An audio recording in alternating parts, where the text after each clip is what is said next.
You have page 14 out, the single Ratamacue? Oh, you want to look at that? Okay. Have it out. Yeah, I have it. Yeah, I've got it. Yeah.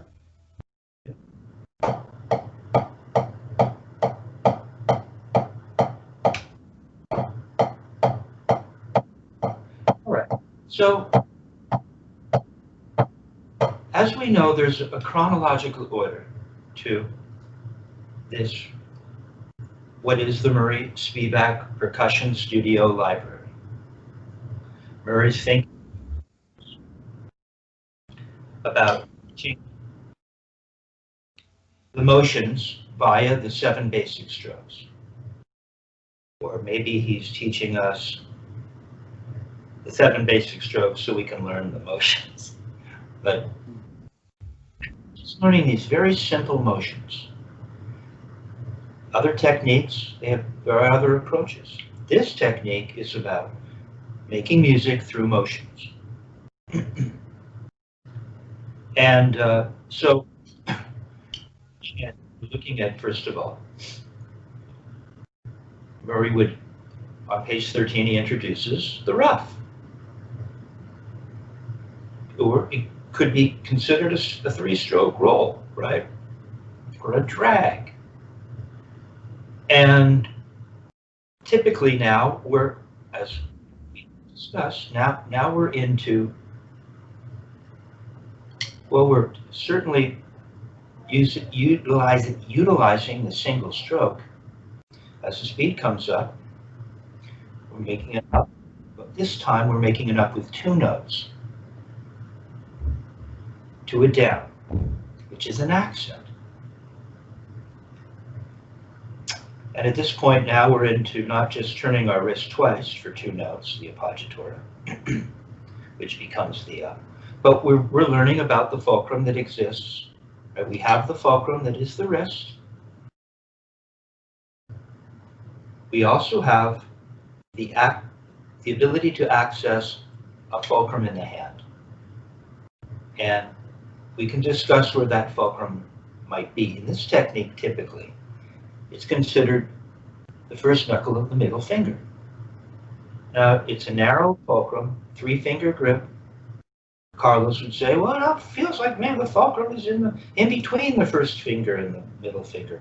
And that's up for debate. But the gig is that we decide where that fulcrum will be.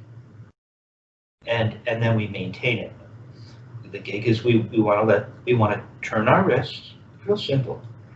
You hold the stick, you turn your wrist, and you let the stick bounce, in this case, twice. So go ahead and show me, without a metronome, go ahead and show me the Ruff. Show me the open drag. Okay. How's that looking? Go ahead.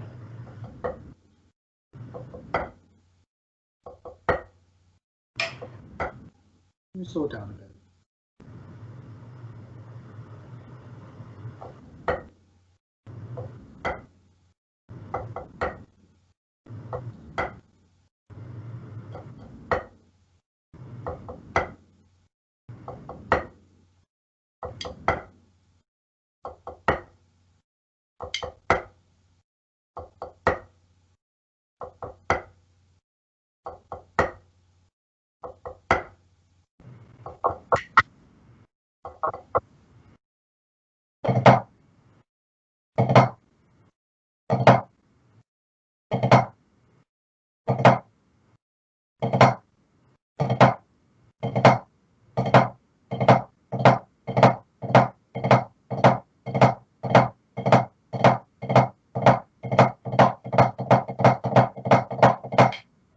Let me do that. Yeah.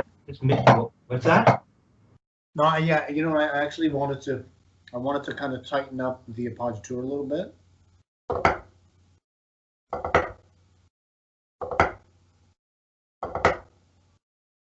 It doesn't have to be. Once we decide on how open or closed it's going to be, we want to maintain that.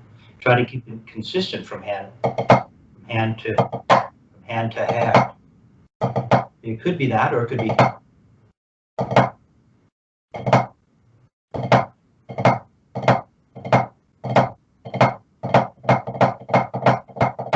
Real simple. Just turning my wrist, with this grip and making motions. You see? It's just making these simple motions. I'm not doing anything but turning my wrist. Go ahead, try again.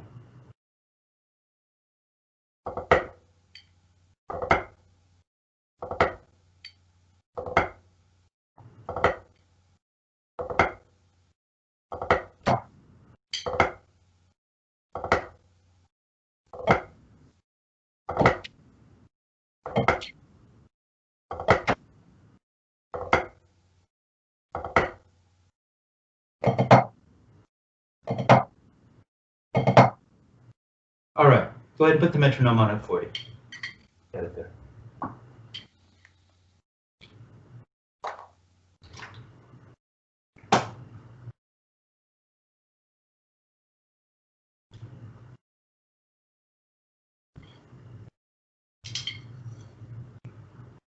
What's this?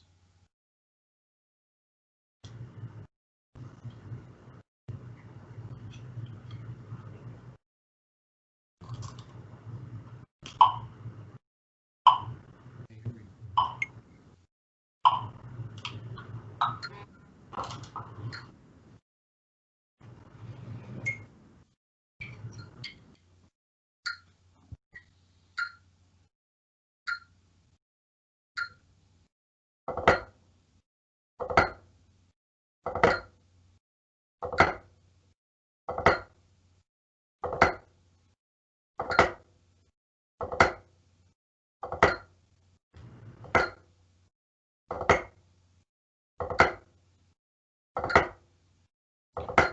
Go ahead and play, now play quarter note triplets. Oh, okay, playing as quarter note triplets. Oh, here we go.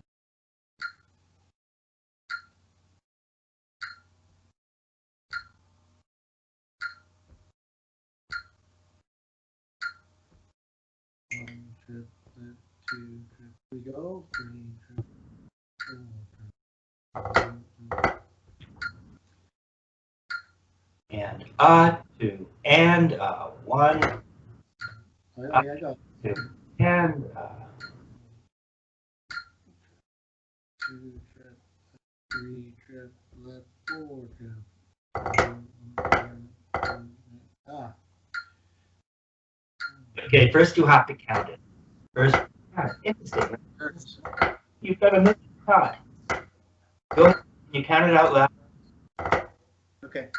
It's one and two and one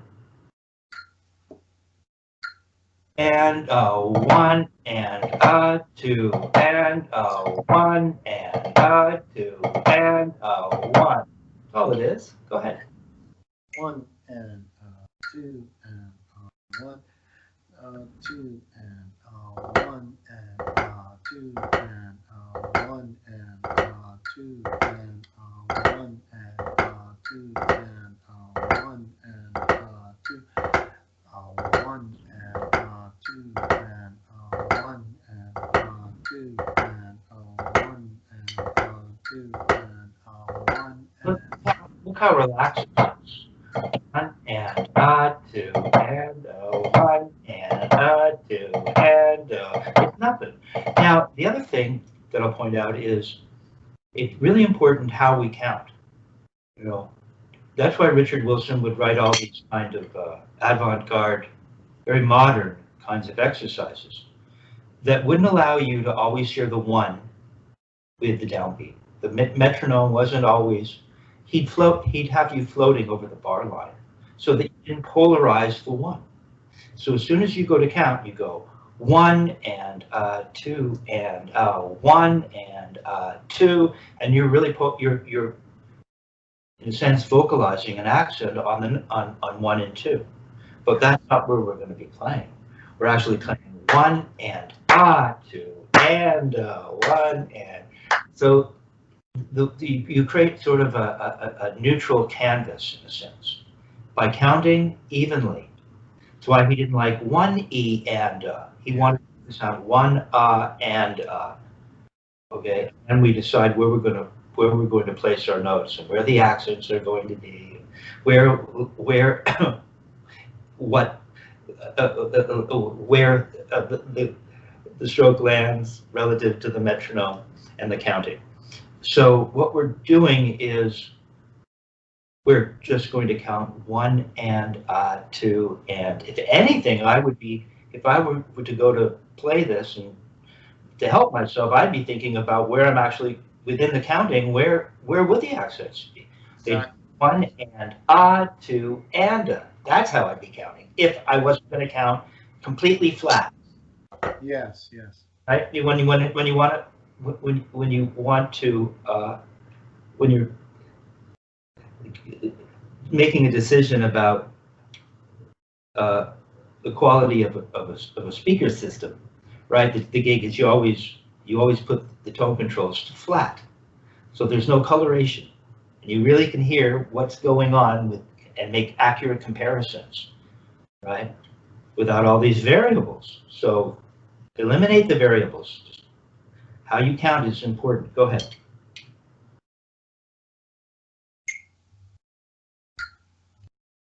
One and 2 and 1 and 2 and 1 and 2 and 1 and 2 and 1. Go ahead and play. Now you want me to subdivide the quarter note into eighth notes, quarter note triplet into eighth notes? Okay. Eighth notes. But still playing the rough, still playing the roughs. Okay, hold on. I need to think about that for a second. Creating a little chart for you on the fly here. Yeah. Okay. No, it's fine. Keep the metronome on, though. Keep the metronome on because you're going to be playing in time. I need to think. So it's just a matter of counting eighth notes to a quarter note.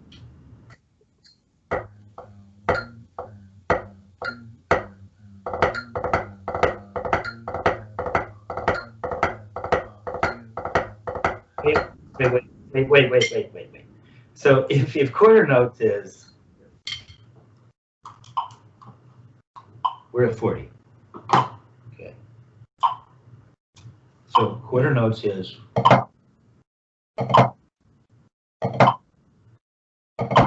and then, and 2, and 1, and now we're going to play eighth notes. 1, and 2, and 1, and 2, and 1, and that's all we're doing. And straight notes. Okay, I thought it was off. The quarter note triplet. Sorry. It's just eighth notes now. Okay. We'll get there. Okay. Okay, so you want to play eighth notes? Here you go.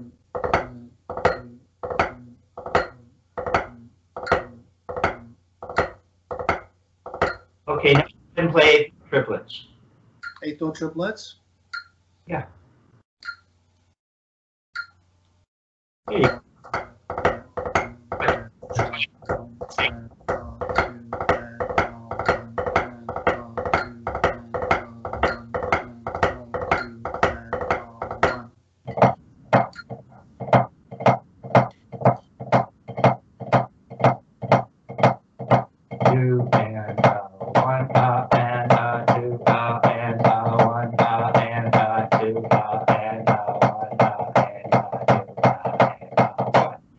Go ahead and play 16th notes. It's metronome. 2 and 3 and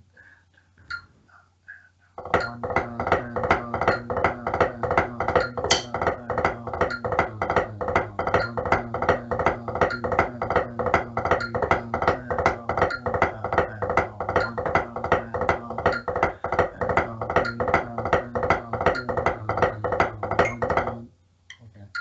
Now go back to eighth note triplets. Okay. That's cool. Take a look at that again.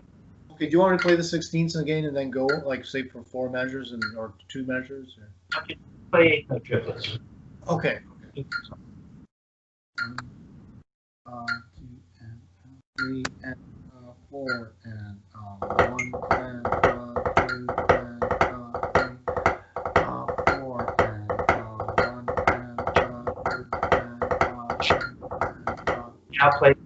Now play eighth notes. Interesting. 1 and 2 and 3 and 4 and 1 You're missing.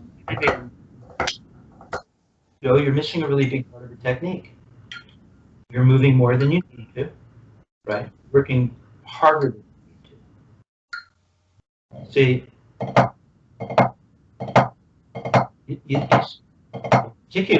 it's particularly noticeable in your Ruff.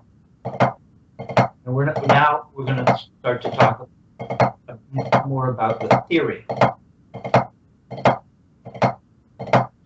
See where my right stops? Not you. You stop here. I don't. And then I don't know how you do it. So you got it. So now you've introduced something that will, and your other hand isn't doing it. So the two hands aren't working as a mirror image to one another. Yes. Okay, it means you're moving more than you need to in the right. It means that you've lost your floor. You've lost your floor. So now, if the idea of a flam is, and the right is supposed to stop here, that means that and the left stops here for its downstroke. You know that, for instance, if we can either turn from parallel, now we can't turn from parallel either. That's wrong. If you stop up here, how are you going to turn from parallel? Right? And as it speeds up, it's much easier just to drop that stick from parallel, to turn from parallel. But if you're playing slowly, and maybe perhaps we're not making an upstroke, if you don't stop at the floor, how do you know how much you're going to bring this stick up? And if you don't stop at the floor, see, this stick will come up in the same way. You see, but if this stick stops here, what do you do now? You're just going to drop this. This stick always stops down, so it's going to lift up and do this. This one stopped here, so it's just going to drop down.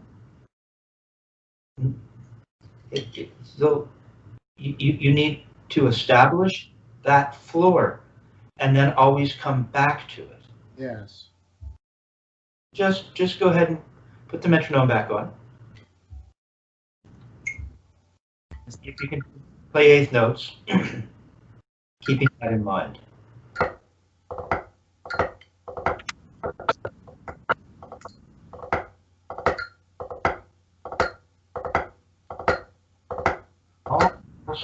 Almost.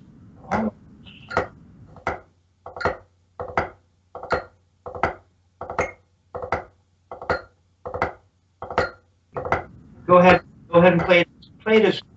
Just play it as quarter notes for a moment. Just to really play it as quarter notes. Okay. Alternating Ruff as quarter notes, and see if you can find the floor. Okay.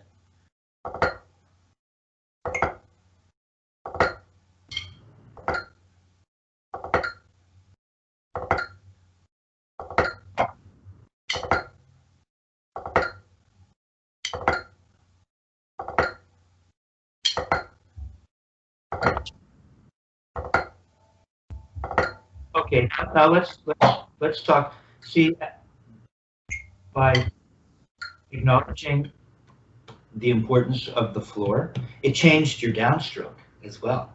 Your downstroke changed, interestingly. So, what does a downstroke look like? Because you've got this. It's changed throughout the last little while as we've been working on this stroke.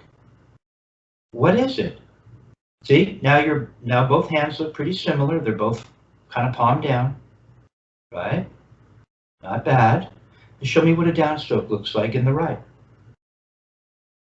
Go ahead, do it again.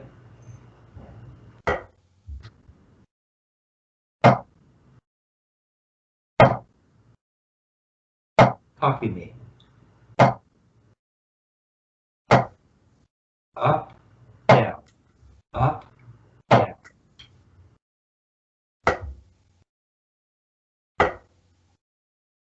A little better. The amount that you turn towards the ceiling has a lot to do with some kind of relationship, some kind of equation. We go up this much here, we're going to come up that much on the way down.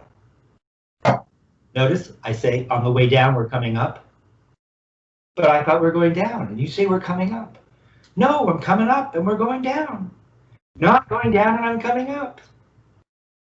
Okay, these are countervailing events. Yeah. Right, where the body is countervailing to accommodate this particular motion, or that's what's happening. The human body works that way. So honor that.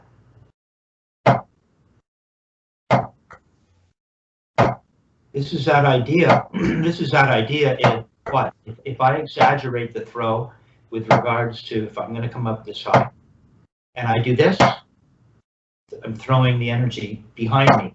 See? Throw the water. It's that idea of flicking water off your fingers. And you don't want to flick the water. You want to flick the water down. Down. No, you don't want to flick the water and hit yourself in the eye. Down is where we go. There you go. Down is where we go. Down is where we're going. Down is where. That's better. Now, if you were just going to make a little tap, I don't care if you drop it from here or if you want to lift it up. Yep, let's just do this. We're just going to drop it from here, get 2 notes. Well, I didn't even turn to the ceiling. I just dropped it from here.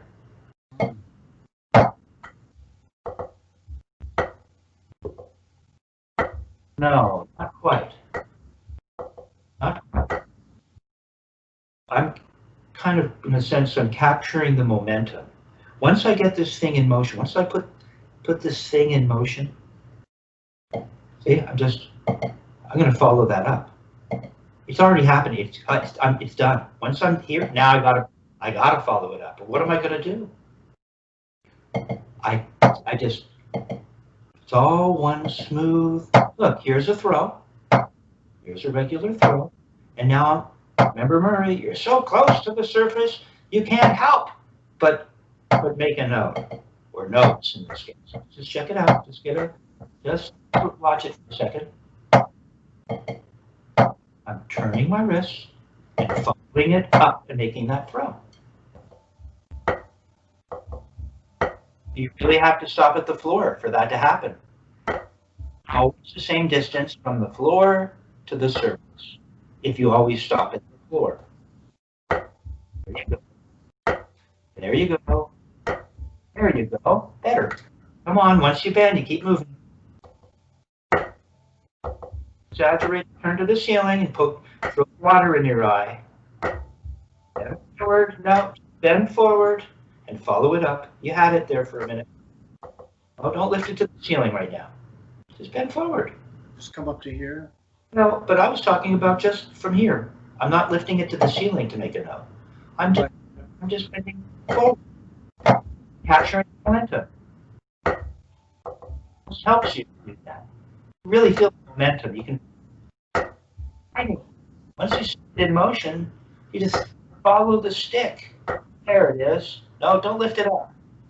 Just drop it. Just there. Drop it. Do that on the other hand. There you go. Don't lift it up. Just drop it and then make that little throw. Don't throw the energy behind you. Now, just put this together with no metronome and see if you can keep that up. That's a single stroke with 2 notes on the way up.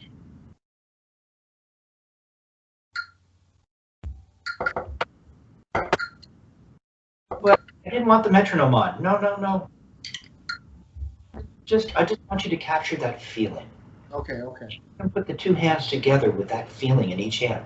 That means you don't turn to the ceiling for your upstroke. You're going to follow it up. Capture the momentum that you create by just turning to the surface. There you go. That looks better. You really have to stop at the floor. See, you're not following it up. Oh, now you're off to the side in the right. Not off to the side. The throw turned into something else again. Pull it up in the right. Once you touch the surface, you got to keep moving. Where's something else? not an arm thing. It's not an arm. Go straight up to the right. Straight up. Straight up. Wait. You lost it. You've lost it. You went to put the hands together and you lost it. A simple thing like this, right? I get it. Believe me, I get it. Okay. You see, if we really do send this thing into motion, we activate the stick by turning our wrist. Look, the stick isn't going off to the side. It's traveling in the, isn't it? Look, you can see it's traveling in this direction. Your stick goes like this. It didn't until you put the two hands together. All you do is, if you really feel the momentum of what it's like to just turn from parallel to the surface, you're just going to follow that up. Look. Let's see it go straight up. It doesn't go like this. Kind of what you're doing. I'm going to capture this and then I'm going to toss this. No. It's a little flick. Here. So it's just going to go, if you really feel this, I can really, there's nothing much more to do. Once I do this, it's like I can just feel the energy. It wants to go in this direction. I follow it in that direction, and then I turn it in the other direction, keeping the stick. Well, the axis of rotation is perpendicular to the orbital plane. That's right. Try to remember that. Go ahead. There you go. Just go straight up. But it goes straight up right away. Once you turn to the surface, it's going to go up. Nope, went to the side. You're right. It's okay. Stop. Just your right hand again. Let's just reestablish, because you were doing it. Just the right hand. Boom, and then down. Boom, and down. No, just the right hand. No, you went out to the side. Just the right hand. Have to make a note on the way up. No, not the left. All I want, and I don't mind if you want to keep your left in position, all I want is this. Oh, I see. That's it. There you go. See, you're going straight up and down now. And you're following the momentum. See, you don't wait. No, you went out to the side that time. Just drop it down and follow the momentum. Drop it down.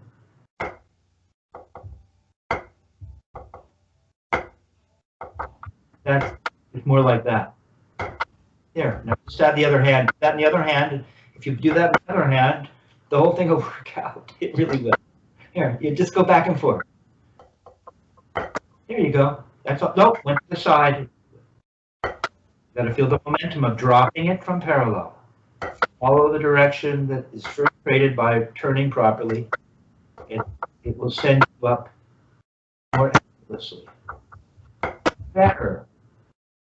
Try to rebound. Don't turn twice.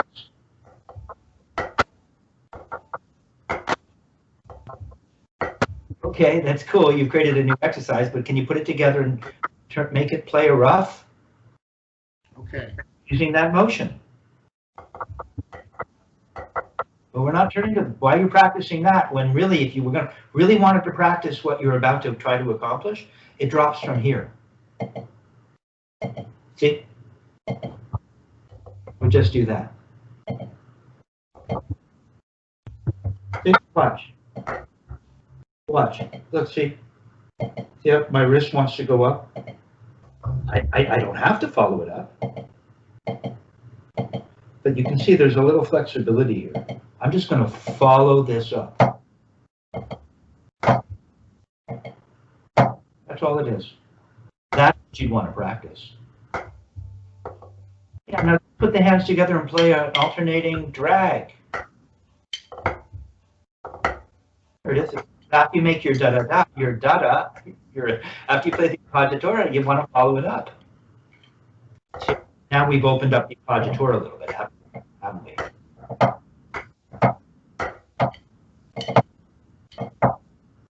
See? Once I set it into motion, I keep going. Slow, I know. But we can do it.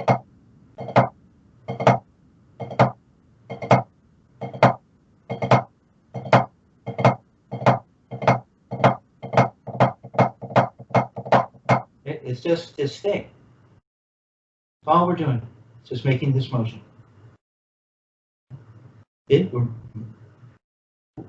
We're using motions to play the stroke. Try it again. It doesn't have to turn into. It could be more closed, or it could be more open, or it could be. I don't have to speed up. Or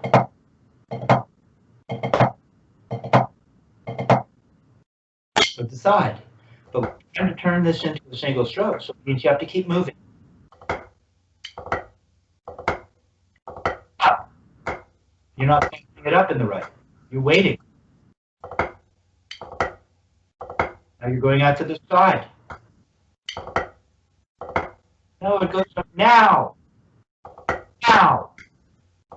Now. Well, put your left hand on your calf. Put your left hand on your calf.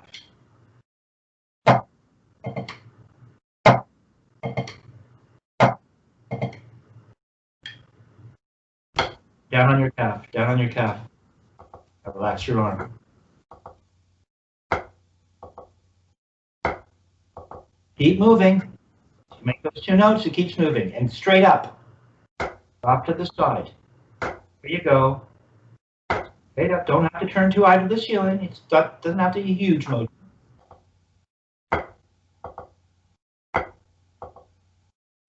Better. Go ahead and put the other hand on the surface. Keep doing that.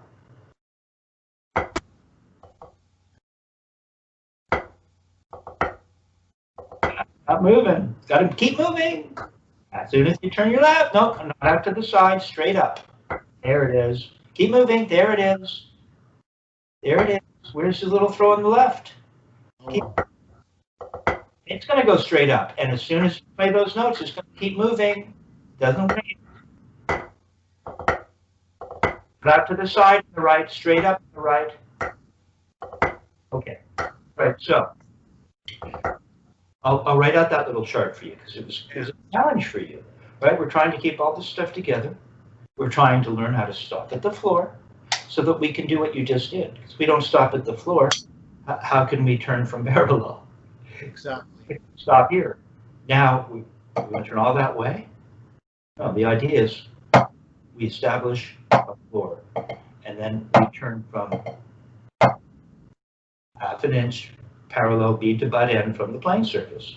We turn from the floor, from there, get two little notes, and go straight up like that. So you're just going to have to put that into practicum. You have to just on your own, in front of a mirror perhaps. Don't turn too high. Don't turn too high to the ceiling. Very good, not quite as high to the ceiling. Yeah, go ahead. Go ahead. Just one more time. That was good. Let's just double check. There you go. Okay. That's what you need to work on. You know what I thought of, Kevin? I thought of the Louis Belson Murray Spivak video. And Murray gets Louis to play the combination of the upstroke and downstroke, the single stroke. Louis plays, he does play the drag. He gets that rebound happening when on the up. So that's, as I was doing this, it reminded me of that. Good. Yeah. See, that's why watching that stuff is important. You don't know that it's part of you. It is. Suddenly there was a recollection. Oh yeah, I'm in the video. Murray was probably saying something like this. No, you're going to do Exactly. There, for just a moment, you went back to that moment. Okay, so good. That was good. Now let's take a look chronological order. That means our next stroke is going to be the single Ratamacue. Yeah. Let's see what that looks like. We've got the appoggiatura, and then there's a 16-note triplet there on beat 1.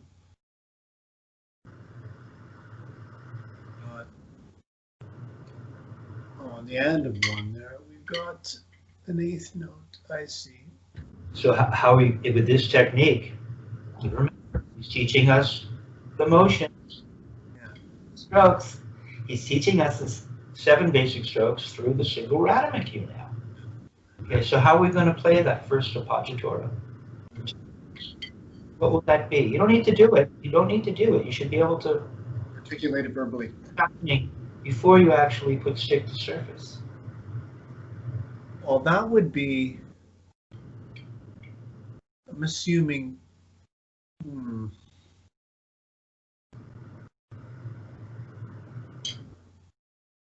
This is a stroke you've probably played throughout your life. No, I have played it, but it's not using this particular technique to accomplish. It looks like that appoggiatura is that single stroke motion where we're going up, following the up to down, although there's no accent there on the end of 1 or 2, but it doesn't necessarily mean we have to accent that down. Is my thinking on the right path? You are, and you'll notice that, for instance, on the double Ratamacue, Murray has dots. Triple Ratamacue. Yes. Yeah, I see that. Right? And did he want those short notes? Those dots in this technique indicate that we're playing, typically it would be played with emotion. It's something that isn't quite an accent, but it is a little louder. Oh, okay. That's what the dot means. Okay, so you're right, you're onto something here. Again, so what we're going to be doing is we're going to be playing. Okay.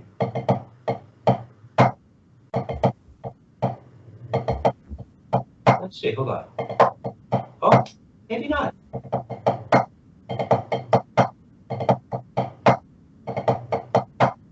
That was a good catch.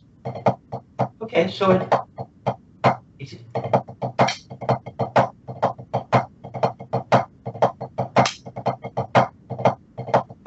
okay, so what we're doing here is the appoggiatura, as I pay closer attention, is really just 2 notes, little wrist turn for 2 notes. Right? Remember, we're letting that stick rock over the middle finger. Yeah. We talked about how to get rebounds, right? We have 1 note, or we have 2 notes. 1 note, or 2 notes. Okay, so we're playing da da da da. Now we have a 16th note triplet. Da da da da ba and we want to make a throw for that left. So that means the left within the triplet that precedes the left 8th note will be an upstroke. Up. And right, up. Up. Up. Up.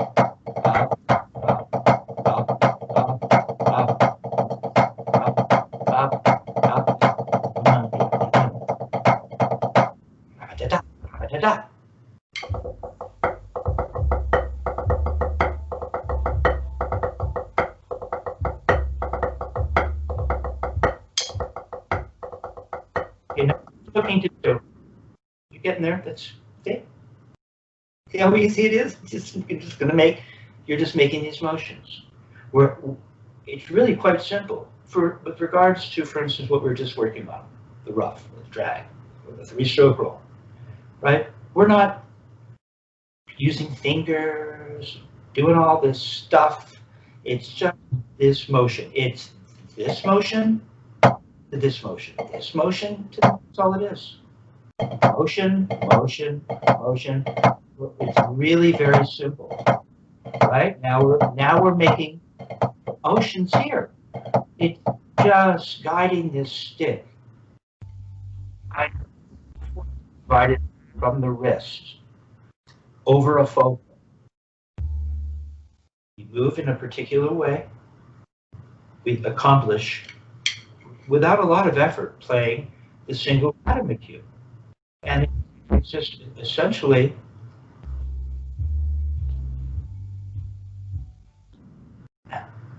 you can see now that what was a simple Ruff has turned into something a little more complicated.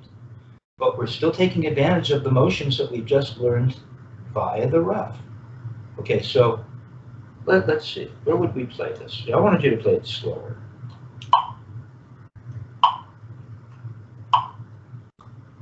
Back to our favorite tempo, put it on at 40. Metronome on at 40.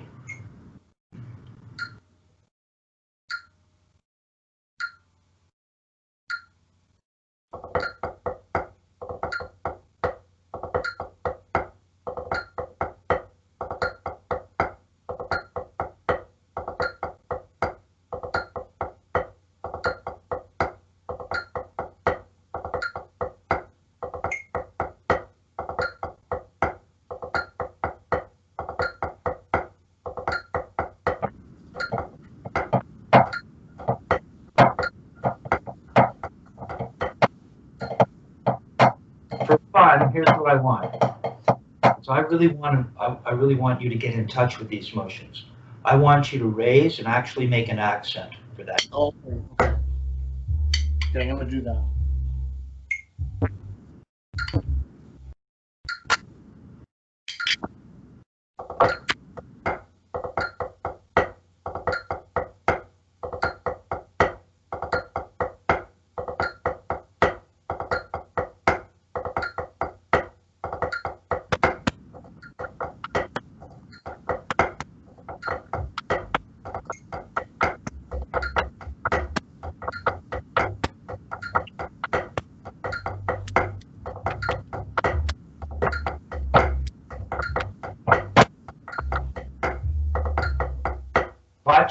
Watch how high I'm turning for my accent. Let's see. It's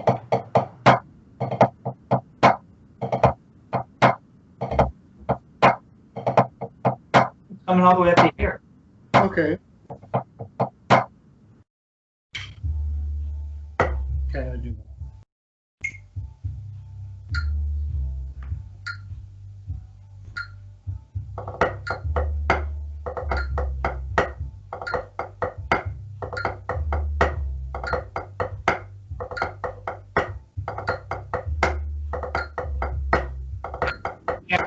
We're at 40. While your left hand is making the accent, why is your right here? Oh, sorry.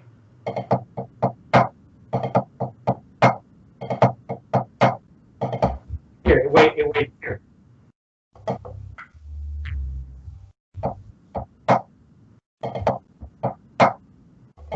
Okay, this one gets here.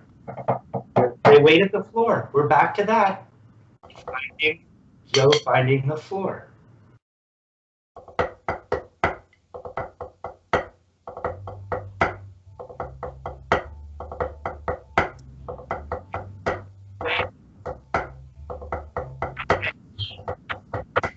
Oh, I've been waiting at the floor that time.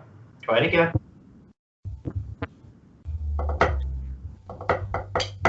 Not accent. Seems to necessarily be the problem. It's this. Let's see. Yeah. Ba da da. Da da da. No, sorry. Da da da da da da. Da da da da da. Look. It's two notes. Regular terms. I thought you just want to do this and you're right. There. That's what it does. Now it goes the other way. And then the left is going to do what the right did. Two turns. Palm down, by the way. Let your left one start. Left it alone. Really got into it. You can play that, but palm down on your left. Don't start turning it into half turned over. Yeah, okay, right. And the left will just make two wrist turns while the right does what the left just did. Right. Turn. Nope. You didn't do it. You didn't turn twice in the right. Just play the accent in the left and watch what your right does again. There it is. That's all it is. Do that again.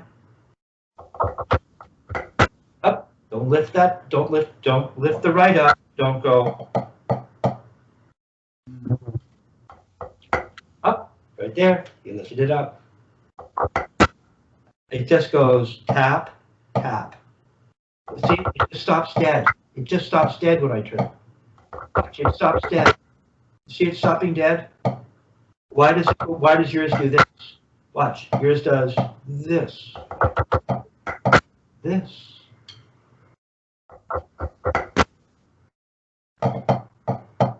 Yeah, and notice mine, it's so slow, mine goes, let's see.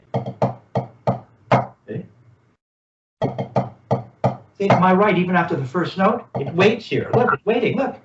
Waiting, while this hand does this.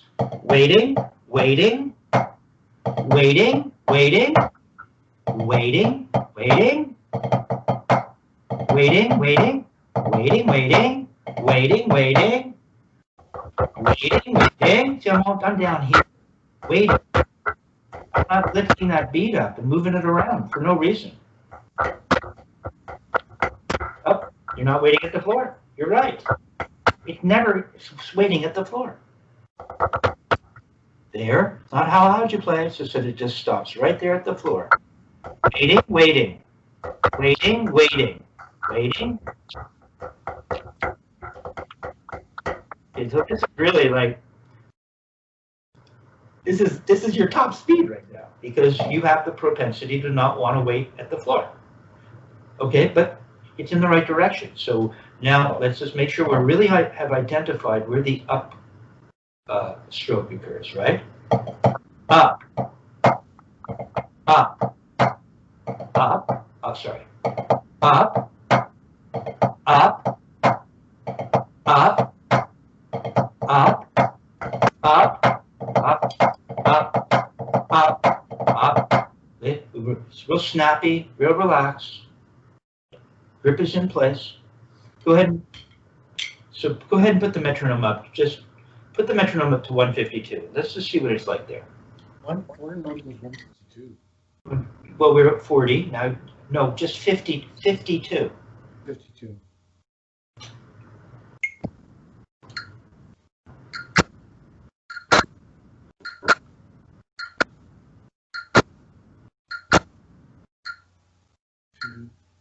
3.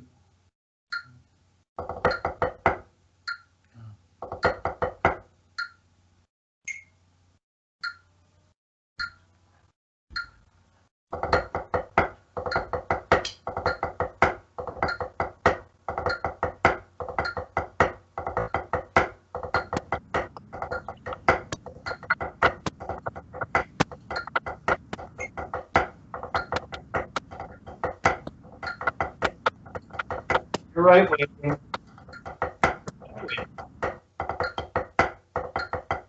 You're right, waiting. All right. Okay. So perfect. Not bad. Okay. It's not a big deal. It's not a difficult stroke to play. But what we're doing is we're controlling the rebound in terms of the appoggiatura, right? There's a rebound there, right? Depending on how open or closed we want that stroke to be, and the appoggiatura to be. And then we have an upstroke within the triplet that always leads to the following downstroke, or what we're calling an accent now, if I should get higher. That eighth note, we're making motions. We're making motions. So we're not just going to come up stiff willy-nilly to suddenly make a downstroke.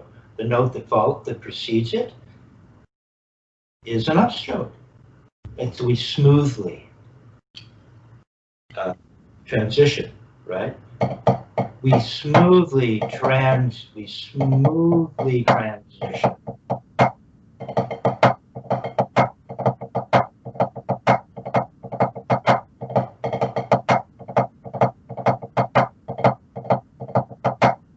All it is, well, I was just playing a double rat. We're just single Ratamacue right now. But we have these motions, and they make the whole thing really much simpler to understand conceptually. They also make it easier to play, right? And you can see now that we've developed an understanding. Because again, now we've introduced the rebound in the hand. All we're doing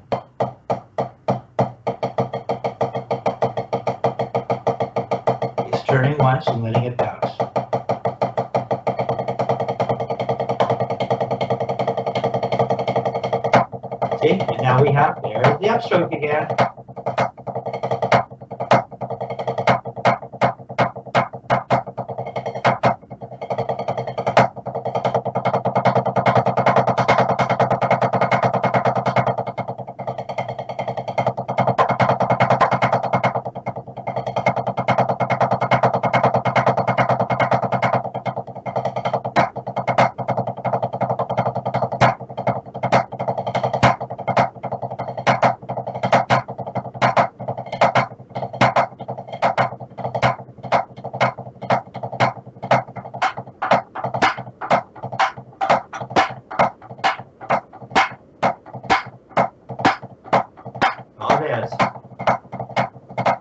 Really relaxed. Just making motions. And everything becomes very understandable, right? It's a matter of deciding which motions out of the 7 I'm going to be utilizing to play said stroke, or therefore to make music, okay? All right, so we'll take a moment. I'm going to turn off the camera, but okay, we have a new stroke. Exactly. We have a new stroke. That's cool. That's a sign of forward momentum. That's right. Turn this off.